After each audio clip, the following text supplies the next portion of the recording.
é mais que cantar.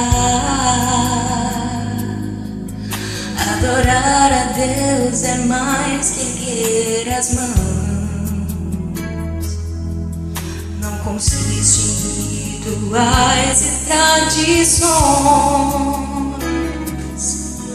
Adorar a Deus é mais do que vãs repetições. O vaso de alabastro tem que ser quebrado e o perfume tem que ser totalmente derramado. Só quem conhece a grandeza do perdão que recebeu entrega em amor todo o tesouro seu para adorar a Deus. Um avivamento transforma um ambiente em que a adoração verdadeira domina o coração dos que participam do culto e da vida da comunidade cristã. Meditando sobre avivamento, temos as orações, os jejuns e o louvor bem interligados no fim último de adorar a Deus e caminhar com Ele de forma diária, comprometida, crescente e apaixonada.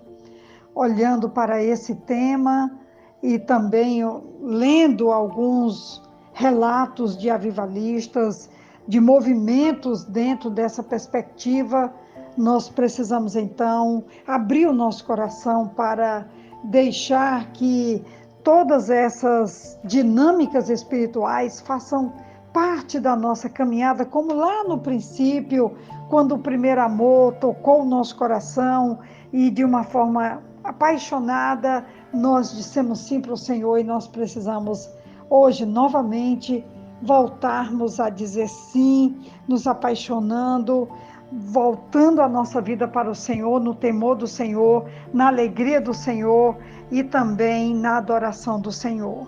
E o melhor texto não poderia ser outro senão João capítulo 4, aquele grande encontro que Jesus teve com a mulher samaritana, especialmente quando ela equivocadamente vai questionar sobre o Monte Gerizim, sobre Jerusalém, qual desses dois lugares seria o verdadeiro lugar da adoração, e Jesus vai trazer uma nova perspectiva da nova aliança.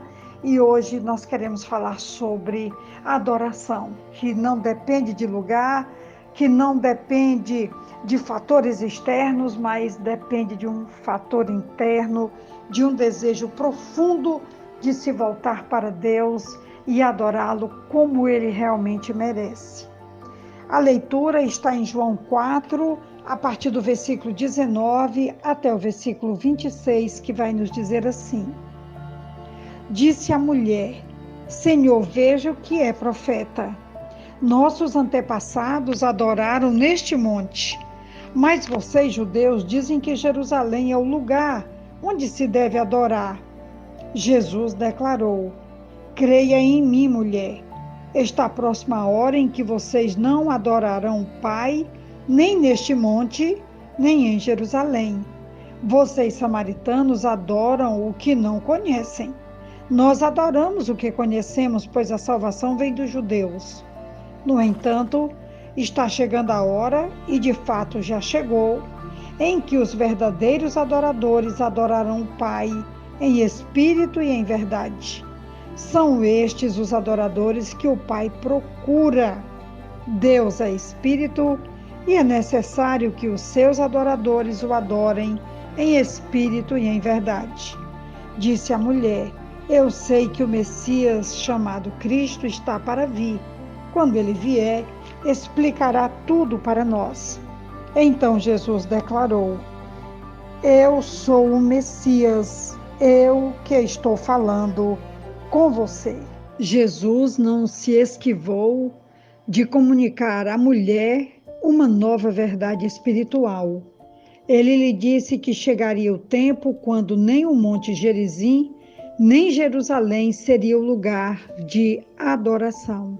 Jerusalém fora indicada por Deus no Antigo Testamento como a cidade onde a adoração era oferecida a ele. O templo em Jerusalém era a habitação de Deus, e os judeus devotos vinham a Jerusalém com seus sacrifícios e suas ofertas. Na época do Evangelho, porém, obviamente não é mais assim. Deus não tem um lugar específico na terra onde os homens devem ir para adorá-lo. O Senhor explicou isso com maiores detalhes nos versículos seguintes. Antes disso, eu quero ainda citar que quando Jesus diz nem neste monte, nem em Jerusalém, uma das principais diferenças entre a velha aliança, pela lei, e a nova aliança por meio de Jesus, é que os elementos externos perdem o lugar para os elementos internos. Em vez de templos e práticas religiosas, em espírito e em verdade, deve ter o seu lugar no coração do adorador, como ele vai citar no versículo 23 desse texto. Em seguida, Jesus informou a mulher que com a vinda dele, Deus não tinha mais um lugar específico na terra para a adoração. Agora, os que creem no Senhor Jesus podem adorar a Deus a qualquer hora e em qualquer lugar. A adoração verdadeira significa que um cristão entra na presença de Deus por fé e lá o louva e o adora. Seu corpo pode estar numa caverna, numa prisão ou num campo, mas seu espírito pode aproximar-se de Deus no santuário celestial pela fé.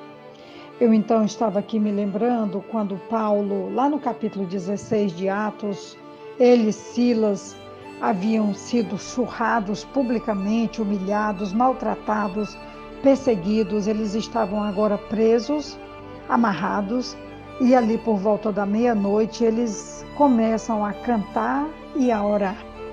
Você pode imaginar o que é alguém ter recebido 39 chibatadas publicamente, numa surra pública humilhante, sem direito a julgamento.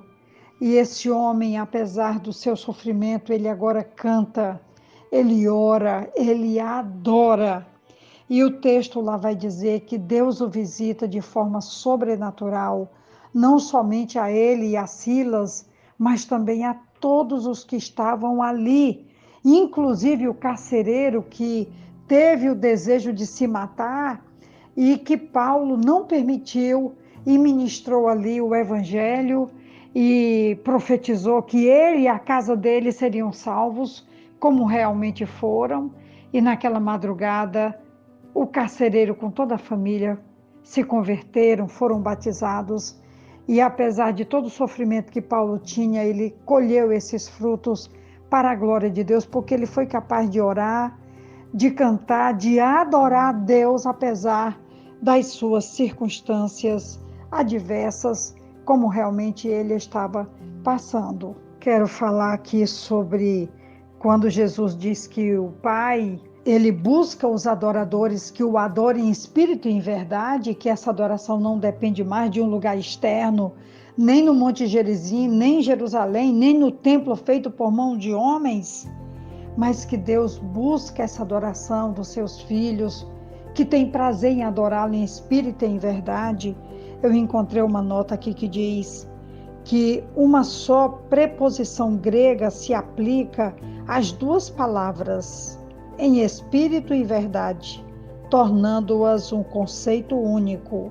A verdadeira adoração se dá à medida que o Espírito revela a verdade e a realidade de Deus ao adorador, ou seja, que Jesus é a verdade. Essa é a nossa reflexão de hoje. O Pai busca adoradores que o adorem em espírito e em verdade. Onde quer que você esteja, você e eu podemos adorá-lo e manter um estilo de vida de adoração. Isso significa avivamento bíblico genuíno, real, possível, que está ao nosso alcance. Então, que tenhamos esse dia hoje e que esse dia se multiplique em muitos dias para a glória de Deus. Um grande abraço da pastora Betinha, que Deus nos abençoe. Amém.